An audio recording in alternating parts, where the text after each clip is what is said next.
یو نیک سړی په لاره روان دی او یو متکبر انسان په اس سور دی، کبرجن په اس سور دی، اس هم ډېر قیمتي دی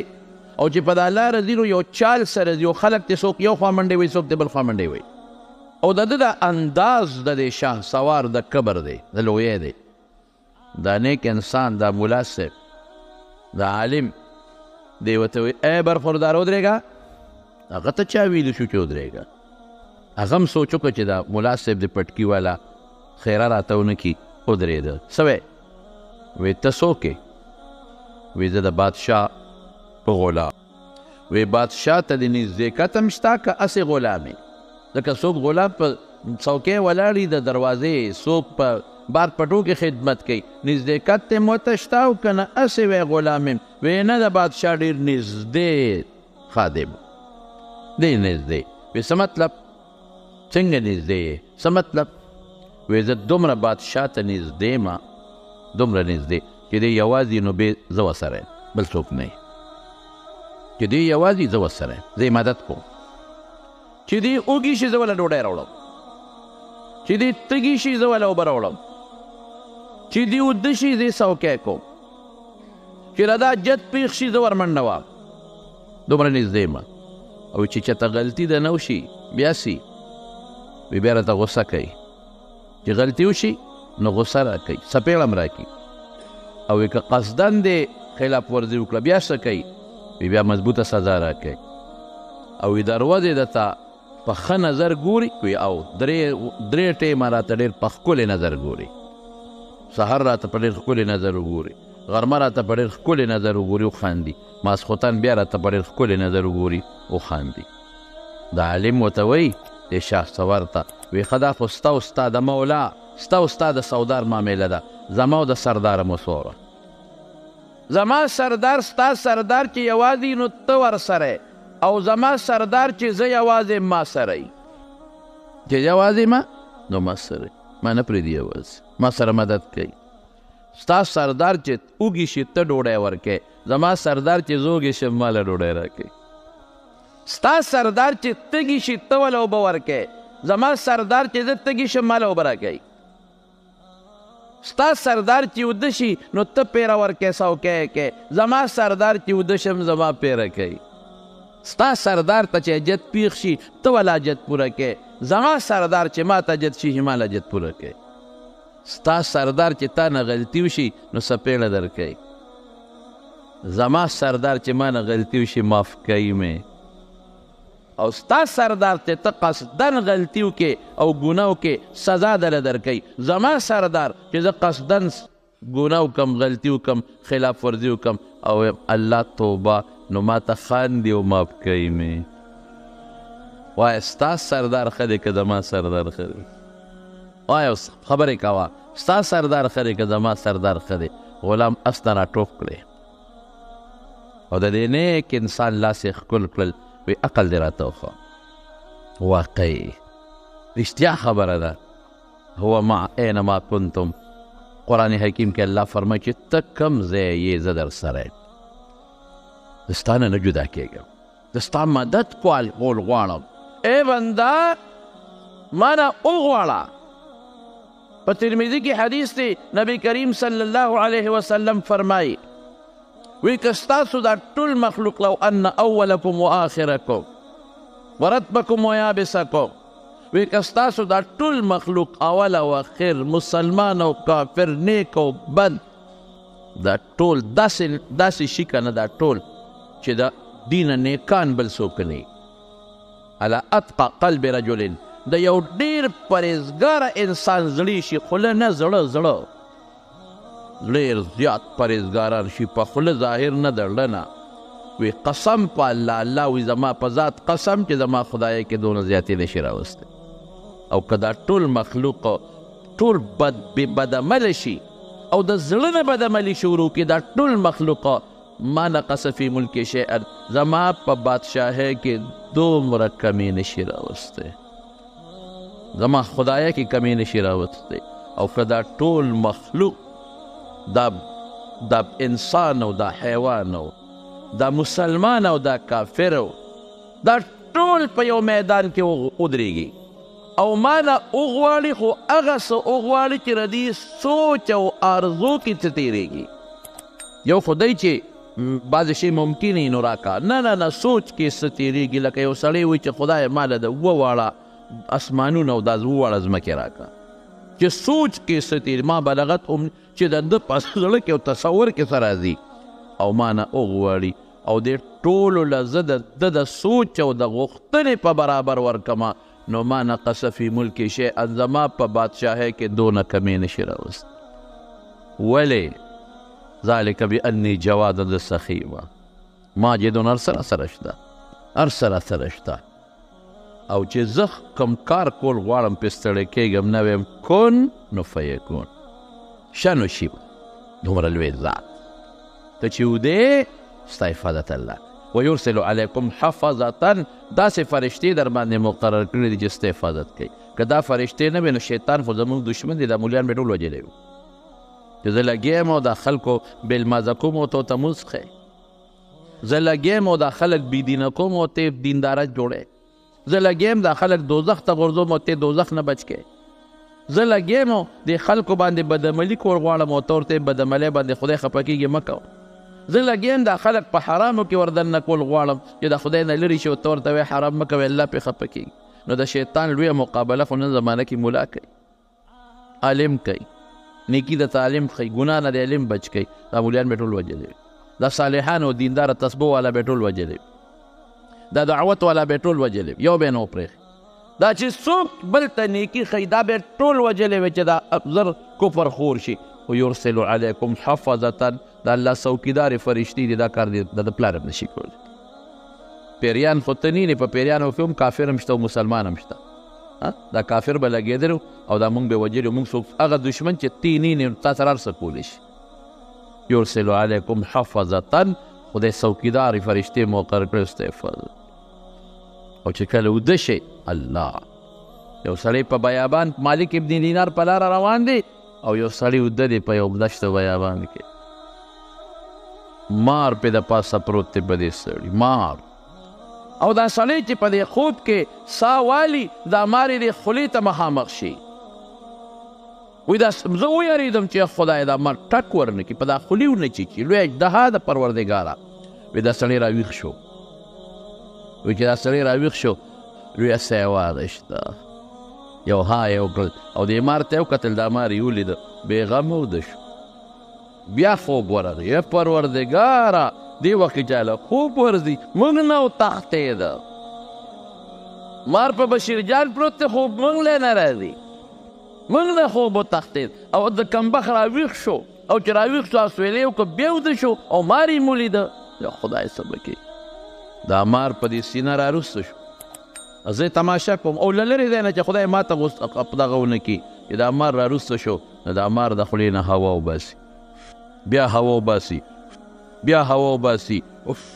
د خولې نه هوا وباسي او د سړي په دې مخ وایي ما وایي چې زهر یې پې ټول وروغورځول، دا خو به تباه شي، د سرمن خو به ټول اوسرسته شي او دا سترګې او پوزه خو به د ټول هر څه تباه او برباد به وي. یا خدای زه غزار هم پې نشم کولی، شی مضبوط دی، یارېږم هم چې دا که ورکوم خو د ده په دا خېټه غزار لګي، دا سړی مري، دا به څه کېږي. او دا سړی لږ ساعت پس بیا سترګې غړې کړي چې دې مار ته وګوري بیا وده شي. خدای ړوند دی څه ځان خوړه کولی بسته که زه اوس وایم چې دې وتښتي، د مار د دې مری نه په دې لاس سره ونیسي او ښه مزېدار اسویلي کوي په خوب کې، هوا یې خیږي، غرار یې خیږي او چې سترګې غړې کړي دې ته وګورې بیا غلې غوندې وده شي. دا مار رو رو ته وښویده، لاړ کوش شو، لاړ کوش شو ته چې دا مار ته کوش شو او دې یو جاړې ته ننوته. نو زه ورغلم دې سړي ته ومې ړقاو، او چې مې وړقاو نو دی راپاڅېده، ولې دې وړقولم؟ ما وی د خدای ظالمه خولې موږ نه وبېږي، ما نه خولې بېږي، تا دا مار نه لیده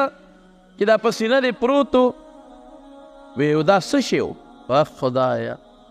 څه شی و؟ مار نو تا نه لیده؟ وی ما خو وی که زما مخ ته څوک ببوزی وی زه خو په دې لوم پوی،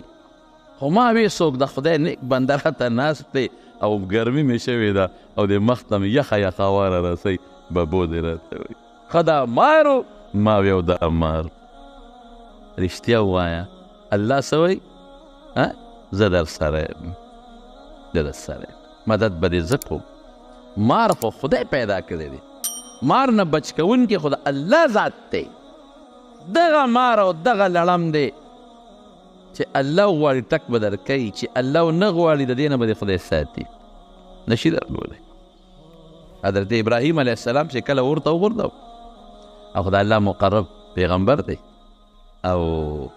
خدای ته ډېر نږدې دی، ټول پیغمبران الله ته نږدې دي، خو د ده متعلق خو الله قرآن شریف کې فرمایي ولقد آتینا ابراهیم رشده من قبل وکنا به عالمین. مونږ د ماشوموالي نه د ابراهیم پیژنده،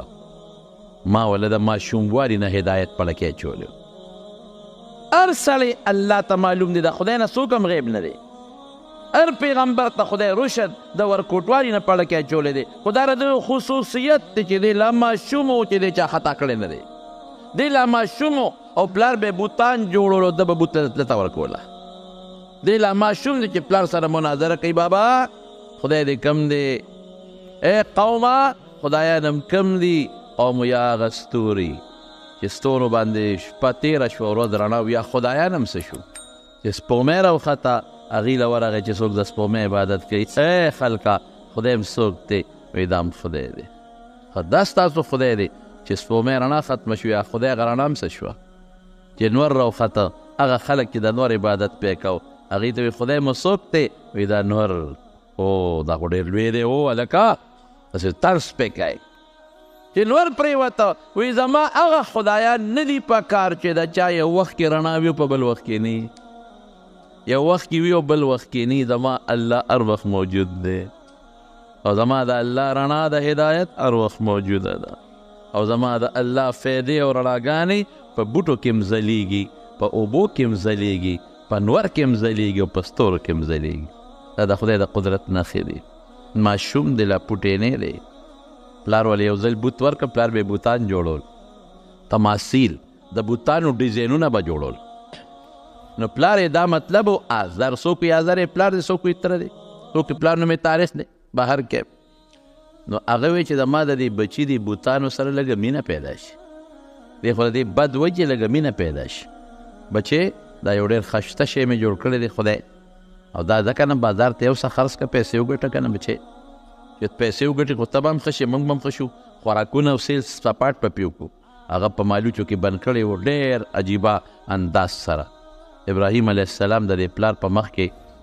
دا بوت اوچت کړه او غېږ کې ونیوه چې دې خفه نه شي، غوسه نه شي، پرېږدې. چې بازار ته یې وړو نو خپه کې ونه پړې واچو، د ځمکې دی راوبغاو او خلکو ته اواز کوي ای خلکه څوک هغه خدای علي چې فایده چاته نشي رسولی او تاوان رسولی شي، فایده نشي رسولی. که ته دې زوی غواړې والله کېدلی درکړي، که ته وایې چې دې دې ما جوړ کړي والله که دې جوړ کړي، که ته وایې چې دې دې ما ته ډوډۍ راکړي والله کېدلی درکړي، که دې وایې چې دې دې ما نه ضرر لري کړي نو پس مچ پې کښېنې ځان نه دې لرې کړي ځه، او ضرر درکوي الله پې خفه کېږي، د ده په تقرب او په عبادت جهنم کې سزا به درکوي. نو خلکو به زر روچت که او شی به او د مونږ خدای دې د خپې نه تړلی دی، خدای دې بېخو بازار خپې نه چې څوک تړي نو هغه خدای وي. اوهو بیا د بي دې زمونږ دا خدای وکړه، دا ماشوم دی لا ماشوم. نو چې کله اور ته غورځوي که نه، او داسې اور نمرود بل کړی دی، داسې اور چې د پاسه مرغین پې پر نشي والی، او هر چا پکې خپله حصه کړې ده، او خشاک یې راوړې ده، غورځولې ده، غرغنډه ده، او داسې خطرناک اور دی چې هغوی له چل نه ور دی چې د ابراهیم پکې څنګه ور واچو. دی چې ورچې خو موږ به هم ورته ور نږدې کېږو، بابا دې اور ته به څوک نږدې شي. او چې کوم حضرت ابراهیم ور غورځوي نو الله ته فرشتې چغې کړي یا خدایه ستا دقه یو بنده دی، دقه یو، باقي ټول ستا دشمنان دي، الله دا یو بنده دی چې تا یادوي، بل څوک نشته. ای خدایه اور ته یې غورځوي، دا خو ډېر خطرناک اور دی، دی به څومره سوځي، ربه مدد یې وکړه، مونږ ته اجازت راکړه چې مونږ یې مدد وکړو. الله وی ښه دی ورشئ، که څوک یې مدد کوئ وکړئ، خو تپوس ترې وکړئ. که هغه درته وایي چې زما مدد وکړئ نو بیا مدد وکړئ، او که هغه درته نه وایي چې زما مدد وکړئ نو بیا به نه کوئ. بس فرشتې خوشحاله شوې چې مونږ پرې مدد کولی شو. راغی یو فرشته د باران والا، زل او طوفان والا، چې راغی ابراهیم علیه السلام ته ودرېد زه هغه فرشته یم چې باران زما لاس کې دی ما له الله د اختیار را کړی او زول او طوفان هم زما په لاس کې دی که دې خوښی الله وایي تپوس دې وکړه که اجازت یې درکړه نو وکړې مدد نو اوس به یو سکنډ کې به داسې باران راولمه چې په دا اور باندې به وکړم اور به مړه شي او طوفان او سیلی مې په لاس کې ده که دې خوښی نو دا اور به ورسره اوچت کړمه او د دې نومویانو په دا کورونو کې به یې وردننه کړم هوا به راولم او دا ټول اور به اوچت کړي او دا بسرې به په دې کورونو کې دي ټول زه سوځم څنګه دې خوښه ده وایي اما الیک فلا تا ته مې ضرورت نشته هېڅ ضرورت نشته یو فرشته راځي زه حاضر یم ما ته وایه نشته حاجت بل راځي زه حاضر یم ما ته وایه بل راځي زه حاضر یم ما ته وایه حضرت جبریل راځي علیه السلام هغه جبریل چې د سمودیانو د عادیانو په یو چغه باندې بیخکندي کړې ده هغه جبریل چې په یو پړق باندې د وزر په یو رب باندې د لوط علیه السلام ټول قومونه اوچت کړي دي لوړې راغورځولې دي زه راغلی یم ما ته وایه نه زما رب ما نه خبر دی که الله خبر دی او الله خبر زما رب خبر دی رب پیش او کار پیش دې ته توکل وایي دې ته په الله بروسه وایي دا زما دا د لویو خلکو شان دی زما نه ګورئ که ما ته تکلیف ورسېده نو زه به په اسبابو نظر کوم که څوک راغی چې بچ کوم دی دا به نه چې ما مه بچ کوه ښه هلکه بچ کولی شي بچ کا زه کمزور یم دا زما شان نه دی دا د چا شان دی د لویو خلکو شان دا د ابراهیم علیه السلام شان دی دا د رسول الله مبارک شان دی بس زما رب ما ویني که نه نو چې اوچت یې که ټال کې کېنو او ټال یې جوټه ورکړه او د اور مسته سینګ ور وغورځېده هلته به د جبریل علیه السلام نغ ناستو کلکې ونیوه چې دې خوږ نه شي په خشاک کې په دا اور کې سکروټو کې خوږ نه شي او الله اور ته وایي یا نارو کونی بردا وسلاما علی ابراهیم اورا یخ شه خو داسې یخ نه چې د جنوري او د دسمبر په شان یخني پکې سلاما معتدل او په دا اور کې دننه ورته خدای پاک د اوبو چینه پیدا کړه کنډول ورسره د اوبس کی او په دا اور کې دننه والا خدای بوټې زرغون که د میوې هغې نه میوه شوکوي او خوري کولی شي الله که نشي کړ ومن یتوکل علی الله فهو حسبه په الله دې بروسه وکړه زه نه ویم قرآن وایي زه کافي ما ان الله بالغ امره الله وایي زما عمره زورور څوک نشته خپل حکم بل ته رسولی شم او دا خپل حکم نافذ کولی شم دلته خو به جج اډر وکړي چې دا فیصله نافذه ده پولیس به مدد نه کوي هغه له به ګوتې نه وړي بیا به څه کوي ورسره پولیس به مدد نه کوي جج به وایي دا ونیسئ جیل کې واچوئ پولیس به وایي ناچو نشته غیب دی هلته دی دلته دی بیا به څه کوي الله وایي زه خپله خبره بل ته رسولی شم او خپله خبره نافذ کولی شم او چې کومه فیصله ده زما هغه فیصله به خامخا زه نافذ کوم په هغې کې څوک رکاوټ هم نشي جوړېدی چاله روزي ورکوم څوک یې نشي بندول او چا نه بنده کم والله که څوک یې وله ورکي بندول دو قسمه دي یو دا چې غریب یې کي بندول بل قسم هم شته چې غریب بني مال به ورته ډېر پروت خو د خوراک قسمت پې پکې یو ډېر نیک سړی اوس مړ دی خدای دې وبخي د دې پېښور ډېر زه ورته اوس هم دعاګانې نیک سړی ما له یو ځل دعوت وکړو ما سره به روټۍ زه وله لاړم هغه زما د وجې نور هم ډېر خلک راغوښتي د هغه خپلې علاقې عالمان او نیکان او صالحان او ډېره ناشنا او قیمتي ډوډۍ کړې وه چې ما ورته ویل چې لکه دا خو د اسراف کړی دی تبذیر دی کړی د هوټل نه ګډان او د چیلو غوښې او دا قسم څیزونه راغوښتي د دسترخوان لګېدل ما ته دې خلکو سره یو دوه درې څلور خبرې دوه څلور خبرې مې وکړې هغه په هغه اوږره کې ډېره قیمتي ډوډۍ وه چې ډوډۍ هم شروع کړه ده وې ما زما روټۍ راوړی نه دلی په یو ټفن کې ماهیوې او کسه شي سپینې او داسې یو لږه غوندې روټۍ راوړه د په قاشق هغه ځان ته واچوله په پلیټ کې او هغه سپینه ډوډۍ هغه شروع کړه مې ته دا نه خورې وي دا په ما باندې پرهیز دی نشم خوړی ما ویل لږ وخوره نیک بخته ما ورته خاندل مې زه به دله دم کم لږ وخوره د مېلمنو سره خیر د پرهېز خلک کوي کله کله ما ته یو ځل ډاکټر صاحب پرهېز کوه څه خبره وه نو ما ورته دا څنګه نه وایي داسې پرهېز هم نه خیر د هفته کې یو ځل وجود ته د شي ضرورت یې خوره خو داسې همیشه مه خوره ما یې مړه یو ځل ما ته مولانا صاحب دا مې تېرېږي نه دې مرۍ کې مې نښلي اوس به تا سره ناست یم دلته به ونښلي بیا به څه کوم چغې به وام لاندې به نه ځي او چې خېټې ته ورسېږي هغه چغې دردونه بیا ته زما نه شي برداشت کولی ته به هم راته خفه شي وایي زما دقه بې مالګې دال او دا بې مالګې روټۍ بس نور نه دغه زما کار نو دوه قسمه بندېدل دي یو خو دا چې مونې به نه او دویمه څه ده دویمه دا چې وي به او نه به یې خورې زه اکثره بل هم یو ځای کې بیان کوو نو ما وی د علم متعلق بیانو مې په دې خپلو بچو علم وکړې مې دا خلک وایي چې په دې بچي علم وکړم ډوډۍ به د کم ځای دی که مې انجینیر کو خو ډوډۍ ډېره ده که مې ډاکټر کو نو بیا هم ډوډۍ ډېره ده که مې سرکاري افسر کو بیا هم ډوډۍ ډېره ده خو که علم مې پې وکړه د ډوډۍ به د کم ځای نو ما ورته وخندل مې علم پې وکړه چې په ډوډۍ موړ شي مې مونږ اولیاو له خدای روم دومره ډوډۍ راکړه چې والله اوس چل یې نه راځي چې دا ازمې څنګه کړو مې خو چې کم ځای ته ځو کم مجلس ته مې دا پارامي چرګان به ټول مونږ ته خیرې کوي چې هغه دې بیا راغی خو چې ځو راځي لالۍ مې دا پارامي چرګان به په دې لارو کوڅو کې مونږ ته بیا خیرې کوي چې هغه د ملا صاحب بیا پټکي والا راغی به بیا په مونږ چاړی ښودی شي مې ډوډۍ خو دنه ټوله مونږ وخوړه تاسو څه وخوړل بیا د مونږ طالبانو وخوړل ما ستا په کور کې هلته روجې پخې چې ته روجې وخورئ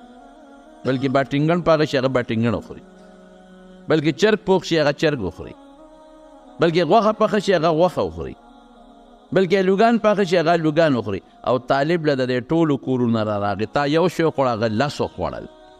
روزي د خدای په لاس کې ښه دا یقین وساتئ د ایمان وساتئ چې رزق به خدای ورکوي د بیبي مریم یې د ایمان وکړه نو دا د پټینۍ ماشومه ده پټینۍ ماشومه زکریا علیه السلام په کفالت کې ده او زکریا علیه السلام والا کوټګۍ جوړه کړې ده او بار نه ورپسې جرنده په خپله وایي چابیانې زکریا علیه السلام سره دي پیغمبر سره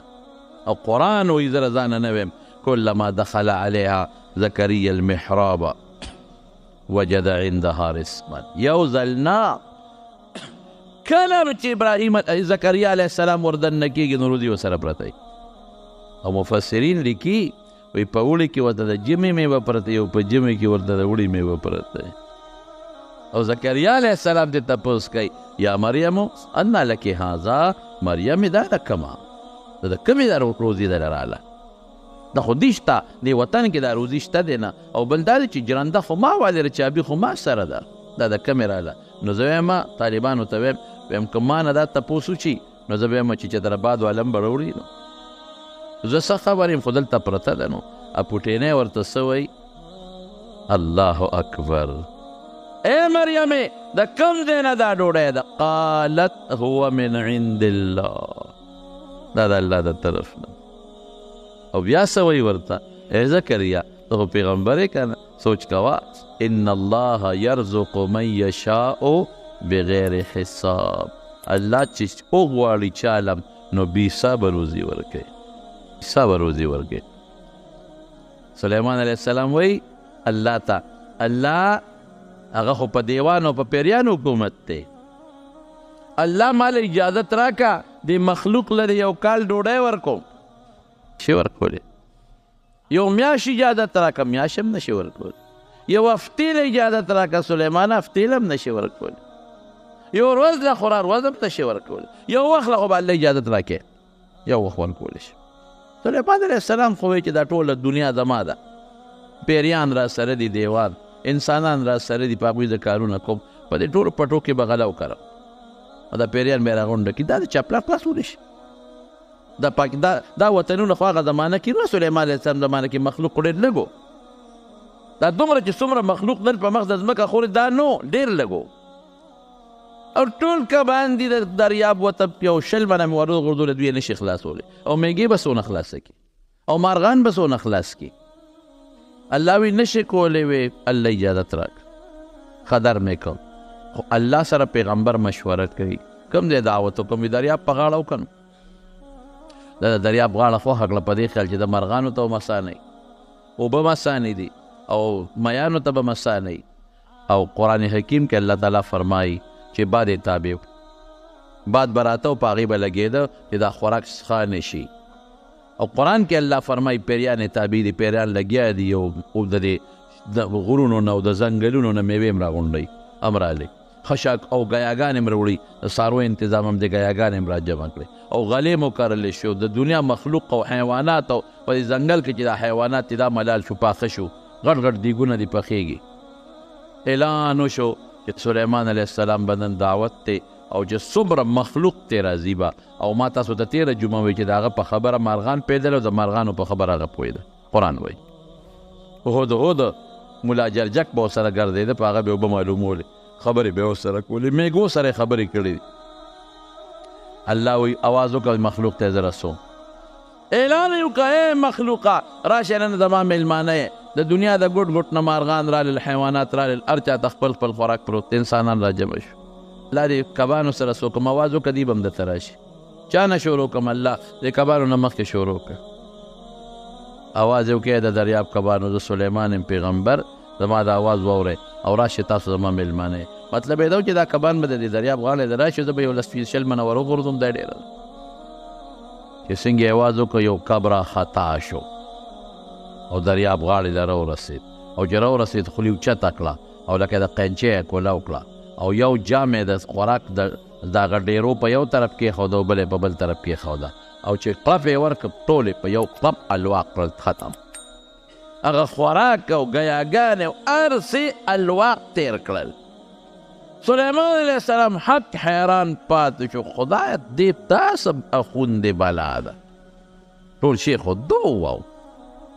دا به څه کېږي دا دومره مخلوق مې راخو ملامته به شم د انسانان به څه وایي مارغان راغلي دي خره ویان راغلي دا څه په جنجال وړېدم نو سلیمان علیه السلام هغه کب ته وایي ای کبه هر شی ټول مال خو تا کم بخته خلاص کړ شخوندې پې مو نه وم دا نور مخلوق به څه کوي او ته څه وایي وی ښه میلمه ته څوک دا خبرې کوي میلمه هم خدای ته وګوره نو میلمه هم دا لوبه کوي ټول درستخان دی وله جارو که که بشیر ډېر هم خوري خو داسې خو هم نه کوي که نه چې ټول هسې راجارو کوي څه خو بل ته پرېږدي که درستخان دی غوڼ جارو که سلیمان علیه السلام هم ملامته شو چې واقعي دی خو دې وخت د ما میلمه دی دا خبره خو ماله نه وه په کار کب ورته څه وایي وی سلیمانه نار دې پرېښودم و د نر بچیا نار دې پرېښودم روزانه رب العالمین دا چې څونه مې وخوړه دا دوه نوړی راکوي نن یې تا ته وسپارلم نو یوه دې راکړه وایي که نو اوس روزي د چا په لاس کې ده الله په لاس یو سرکاري افسر را روان و د کوټې نه جسته راوخت جسته نو ماشوم بچې ورسره دی ښځه هم ورسره ده واړه ورسره دي نو لاس کې ورسره نینې دي نو دا ماشومان خو په دې نینو لوبې کوي کله داسې ولي کله داسې ولي نینې خولې ته ویشتې را ویشتې لوبې ټوکې کولې تاسو چې یو نینا پوزې ته لاړه چې پوزې ته نینا څنګه لاړه ماشوم ورپسې ګوتې کړی نور اوچته شوه هغه ماشومان خو پوهېږي نو ګوته پکې واله نور اوچته شوه ماشوم چغې کړې پلار ته وایي بابا دی کې مې نینا ونښته چې خدای دې سره څوک و ماشوم په ژړا دی اوس پلار یې سوچ وکړه چې اوس واپس ځما ډاکټر له نوم وخت پې لګي ټکټ مې هم تیار دی زه له دې نه نه مرېږي جسته به وخېږم خو لاهور ته رسمه او نیمه ګنټه مزل دی نو هلته به ډاکټر چې نیمه ګنټه کې ودلته ډاکټر له نشم رسېدی خو جد نه کوشم ډاکټر له به بوځم ماشوم یې قلار قلار قلار قلار کړ خو غلی شو یو پوزه کینینې نښتې ده جسته وخته جد لاهور دې کوشو کور ته لاړ سامان اوس کور کې کېدم چې دا ماشوم اوس ډاکټر ته ورسوم خو چې څنګه کور ته لاړه او سامان اږدي نو کور کې د ماشوم انټوشې وکړه چې انټوشې وکړه انینه دې لاندې پرېوته هغه دی نه چرګې رامنډه کړه چې ټک شو هغه نینې اوچته کړه ویې خوړه زه وایم الله د کوټې نه نینا هغه چرګې له په کم ځای کې راوست د ماشوم په سپېمه کې دی وله مقرر کړې وه چې دا نینه به خوري د کوټې نینه ده او دې ټیم کې به یې خوري نیمه ګنټه پس به یې خوري ګنټه پس به یې خوري وروسته به یې نه خوري او په کومه کارخانه کې وله راوړله په پوزه کې وله راوړه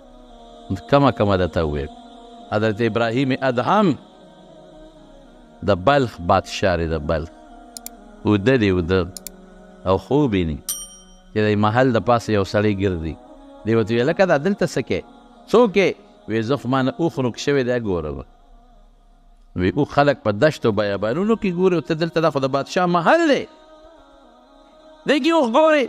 هغه ورته وایي ښه دلته اوښ نه دی په کار چې وګورم. وایي نه. نو وایي ته څنګه خدای په محلاتو کې ګورې؟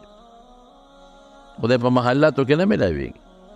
یاره خوب چې راپاسېد سوچ کې پرېوته چې واقعي زه خو لګیم الله یادومه خو دلته کې خو ماته بلا عیش و عشرت دی، وینځي دی غلامان دی منډې دلته کوم دی خدای یادېږي. سار ناستې په خپل دغه باندې تخت باندې یو سړی راغی او سړی دونه محیب و هیبتناک و چې چا لار کې رکاوټ جوړ نه شو. نیغ راغی ابراهیم ابن ادهم ته مخامخ ودرېد.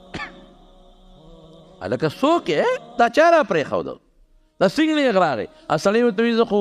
مسافر یم د هوټل ته رالم یو شپه دوه پکې کوم. یې سری ته راغی او ته دا خو سری نه ده، دا خو د بادشاه محل دی. ته ماشوم یې؟ ته سری نه پېژنې؟ خو د بادشاه محل دی. سړی ورته وایي ښه ستا نه مخکې دلته څوک ناست و؟ زما پلار. د هغه نه مخکې دلته څوک ناست و؟ فلان کې. د هغه نه مخکې دلته څوک ناست و؟ فلان کې. نو چې دومره خلک په یو ځای تېر را تېر شي نو هغه سړی هوټل نیسي. سړی غیب شوله. یاره پوه شو ابراهیم ابن ادهم چې دا بېګانې خوب او دا واقعه دا خوار سما ته ورود. بس پټ په پټ یې بادشاه پرېښود او لاړو تختې لګیا دی. او ګورې دا صرف صوفي نه دی، عالم دی. ښه په ترمذي شریف کې د امام ترمذي د کتاب راوي دی. دا صرف نه راځي ګنې صرف صوفي دی لاس کې تسبیح دی، صوفي هم دی، نیک هم دی، صالح هم دی، ورسره عالم هم دی. امام ترمذي په خپل کتاب کې په یو سند کې راته ذکر کړی ابراهیم ابن ادهم عالم دی لوی. ناف سره دریاب په غاړه الله یادوي او دا رعیت او دا ټول ورپسې ګرځي. نو چا پیدا کړي یو شپونکي لیدی و هغه ورته وایي چې هغه زموږ بادشاه خو هلته دریاب په غاړه ناست دی. دی ورپسې لاړل چې لاړل دی اوس غریب لګیا دی یو زوړ څادر ورسره یو ستن ورسره دا پې ګنډي. اوهو مونږ خو وایي چې زموږ د بادشاه دماغو کې فرق راغلی دی. مونږ وایي چې عمل کړی کوم خوا لاړی وګوره دماغو کې فرق راغلی دی. دریاب په غاړه ناست دی او ځان له زوړ څادر په سترګې ګنډي په ستن ګنډي. بس هغې وایي په دې سوچ کې دی چې د چاته علاج به ډاکیم ډاکټر ته به ښایو څه به کوو چې رالل خبرې ورسره شروع کړي څه کې یاره ما بس خدای ته وګورې پرېږدې زه خپل کار کوم بس ما اوس باقي الله ته پرېږدې د خپل رب. سړی خو پوه شو نو ورته یې وایي دا ته څه کې خورې څه دلته څکې څه دلته د ژوند څنګه دی؟ ابراهیم ابن ادهم استن راواغېسته او دریاب ته یې ورغورځوله. وي تاسو خو مې بادشاهي ده که نه؟ وي دا ستن را راوباسئ. هغې پوه شو چې سړی لیونی دی. ستن دریاب ته وګورې چې پلار به راوباسي. وایي دا به څوک راوباسي کاکاجي حضرت ما بدولت دا څوک رستی شي؟ وایي دا الله رستی شي که نه. اواز یې وکړه ای د دریاب کبانو لاندې یو ستن مې وغورځوله هغه راته راوباسئ. یو ړون کب د ړون او ستن یې په دا خوله کې نیولې ده او غاړې له یې راوویسته او د دې راوچته کړه. وایي هغه بادشاهي مې ښه وه که دا بادشاهي مې ښه ده؟ او یو ځل وی په یو جومات کې ماسخوتن ورلم مې چې ده به د جومات کې شپه او که مسافر خو اکثر په جوماتونو کې شپې کوي او زموږ علما کرام هم لیکي چې جومات کې معتکف شپه کولی شي مسافر شپه کولی شي. وګوره دې زمانې مسافرو ته خیال ساتئ ښه. مونږ یو ځل جومات کې یو مسافر راغی نو ما چاته وي یو بړستن تولی وله راوړی مسافر دی هغه وله بړستن تولی راوړه سهار چې راغلو نه مسافر و نه بړستن و نه تولی و هر څه وړي د غلا په بانه دې زمانه کې ګرځي. ګورې نو ته به وایې چې مسافر دی جومات کې به شپه وکړي منځ کې چې راځي قالین مالین به دې نه وي او چې راځي د جومات نه مې د لار څه وړي او کله بل چاته یې ویلي چې هلکه راځه زه ورننوځم او شپې برته ورکوله وکړم او دغه راوله چینګچي راوله او یا دا بل څه شی دی لکه جنریټر راوله چې غوړ سامان پکې اوس احتیاط به کوې. وایي چې جومات ته ورسې وروخت د ماسخوتن لمونځو چې یو ګوټ کې کېناستم الله مې یادو وایي د جومات هغه متولي راغی ما ته وایي کاکاجي وځه د جومات بندوم. وایي چې زه خو مسافر یم چېرته لاړ شم؟ وایي وځه نه خپل کار کوه مسافر یې. ما دلته خو سری نشته هوټل نشته د شپه کم دی او کم دا د خدای کور دی، زه د خدای بندیم د نوزم او شریعت کې ماله دلته شپه جایز ده د نوزم. وی به په جګړه شو سره، زه کمزور یم، ما را باندې مضبوط و، د مټې کلک راونیوم او پوړول یې راویستم او زه بیا نه کودېدم، پوړو نه دیکه راکړه. وایي چې دیکه راکړه په راپرېوتم، چې راپرېوتم په دې پوړور غړېدم، یو پوړی له به مې سر راته نو بلې له به مې ملا تله، نو بلې له به مې بیا سر راته نو بلې له مې بیا سر راته، هغه اوچت جومات و پوړو ویخ لرالم او دې سر مې ډقار کاو. ملګري ورته وایي ډېر خو به خوږ شوی که نه و زخمي شوی به وي. وایي قسم د الله په ذات چې زما به پوړی له سر ډق کو او بلې له به یې ډق کو او دې ډق سره به د الله تعالی علوم او برکات زما د اړه له کوم راتلل، نو دا مې بل دی چې ده نه دي موندلې.